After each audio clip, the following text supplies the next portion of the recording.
Hello everyone, welcome back to my channel. You're watching Akash Farai Vlogs. I hope you guys are doing absolutely terrific and I'm also terrific. So everyone, आज के blog में मैं wifi router पे review देने वाला हूँ और ये वाईफाई राउटर मैं पर्सनली 2 सालों से यूज़ कर रहा हूँ और मुझे इसका रिज़ल्ट अच्छा मिला है। अगर आपको भी वाईफाई राउटर ख़रीदना है तो इस वीडियो को एंड तक ज़रूर देखें। So let's go.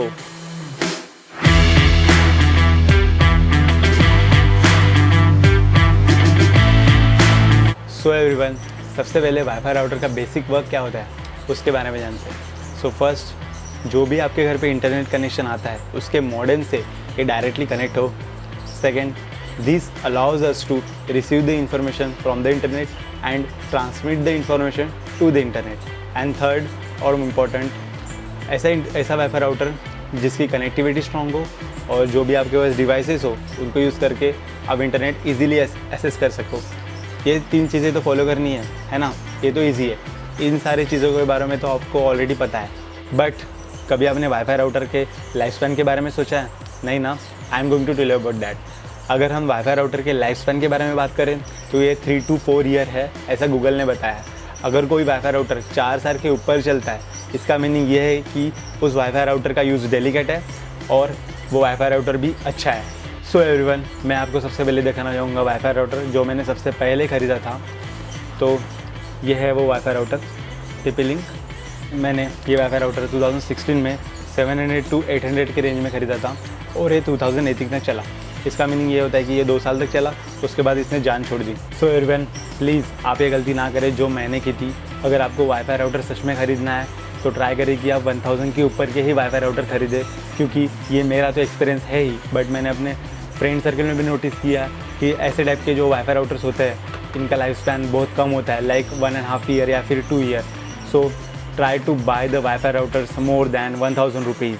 So now let's talk about TP-Link router AC750 wireless dual band router Archer C20, उसके बारे में और उसके बॉक्स में कौन सी चीज़ें मिलती है उसके बारे में। सो ये है बॉक्स आर्चर C20 का और इस बॉक्स में हमें जो चीज़ें मिली है वो है आर्चर C20, उसके साथ power adapter, RJ45 ethernet cable and quick installation guide. So ये सारी चीज़ें आपको बॉक्स में मिलेगी। सो फर्स्ट थिंग जो मैं आपको बताना चाहूँगा और वो है इसकी प्राइस। जितने प्राइस में मैंने आर्चर C20 को 2018 में ख़रीदा था और वो प्राइस है 1299 और मैंने आर्चर C20 अमेज़न से ख़रीदा था। एट दैट टाइम कुछ ऑफ़र शुरू था, तब मैंने इसे ख़रीदा था। अगर आप अभी चेक करोगे अमेज़न पे तो इसकी प्राइस 1699 है और अगर आप फ्लिपकार्ट पे चेक करोगे तो इसकी प्राइस 1600 से 2000 तक इसकी वैरी होती रही थी इसकी प्राइस। तो अगर आप कुछ ऑफ़र शुरू है तभी आप ले लें तो आप फ़ायदे में रहेंगे। एंड द सेकेंड थिंग जो मैं आपको बताना चाहूँगा वो है इसकी डिज़ाइन। इसकी डिज़ाइन सच में A1 है and it's really look classic. और ये जो ऊपर की कोटिंग है वाईफाई राउटर के ऊपर की कोटिंग, ये सच में कूल दिखती है और कलर भी अमेजिंग है। सो एवरीवन, हमने प्राइस की बात कर ली, हमने डिज़ाइन की बात कर ली। अभी हम बेसिक 3 चीज़ों के बारे में बात करेंगे जो मैंने स्टार्टिंग में बताई थी। सो फर्स्ट थिंग, ये मॉडेम से कनेक्ट होगा? हाँ होगा, नो प्रॉब्लम। सेकेंड थिंग, ये इंटरनेट कनेक्शन से डेटा रिसीव करेगा और ट्रांसफ़र करेगा? यस करेगा, no problem. And the third one and the most important is connectivity.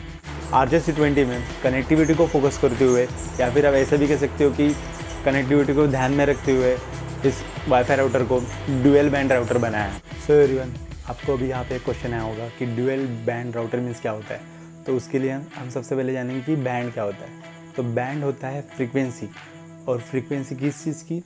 Wifi router to जो भी आपके पास डिवाइसेस होते हैं उनको डेटा सेंड करने की फ्रीक्वेंसी, राइट। अभी आप समझ ही गए होंगे कि फ्रीक्वेंसी या फिर बैंड ज़्यादा तो राउटर की डेटा सेंड करने की स्पीड भी ज़्यादा। बट ऐसा मत समझ लेना कि आपका इंटरनेट कनेक्शन 10 MB का है और राउटर लगाने के बाद आपको 50 MB मिलेगा, ऐसा नहीं होता। ओके, तो ये हो गया बैंड के बारे में। अभी हम बात करेंगे डुअल बैंड के बारे में। सो डुअल बैंड मीन्स इसमें 2 फ्रीक्वेंसी है।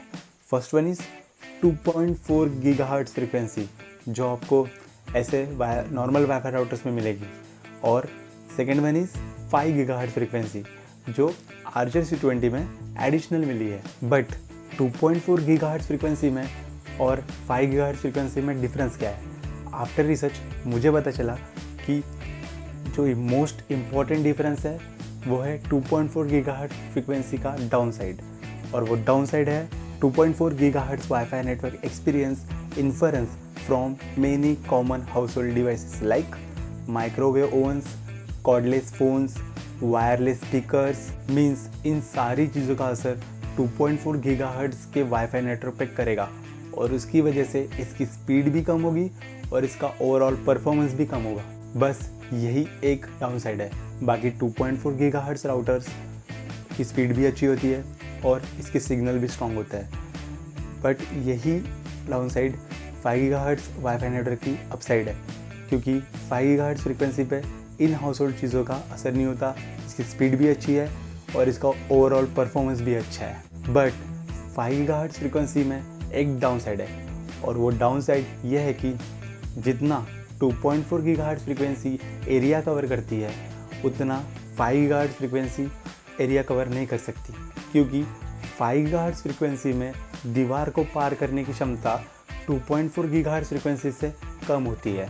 So that totally depend upon you कि आप कौन से बैंड पे या फिर कौन से फ्रीक्वेंसी पे वाईफाई राउटर को यूज़ करना चाहेंगे। ये सेटिंग आप कभी भी चेंज कर सकते हो। And the most important thing is connectivity को स्ट्रॉन्ग करने के लिए आर्चर C20 पे 3 फिक्स ओमनी डायरेक्शनल एंटीनाज है, जिसकी वजह से आपको इंटरनेट की स्पीड ज़्यादा से ज़्यादा मिलेगी। So everyone, that's all about the wifi router. अगर आपको इसके ऐप जिसका नाम TP-Link टेथर है उसके बारे में डिटेल में वीडियो चाहिए तो मुझे कमेंट सेक्शन में ज़रूर बताइए। और guys, don't forget to check out my last vlogs. Talking about conclusion, according to me Archer C20 को यूज़ करते हुए मुझे 2 साल के ऊपर हो रहा है। आई थिंक ये अच्छा रिज़ल्ट दे रहा है और इसकी कनेक्टिविटी भी अच्छी है और इसके मुझे एक भी ड्रॉबैक नहीं मिला है, तो ये बेस्ट प्रोडक्ट है। Alright guys, that conclude this video. I hope you like this video. Thank you for watching. I will see you in the next one. See you.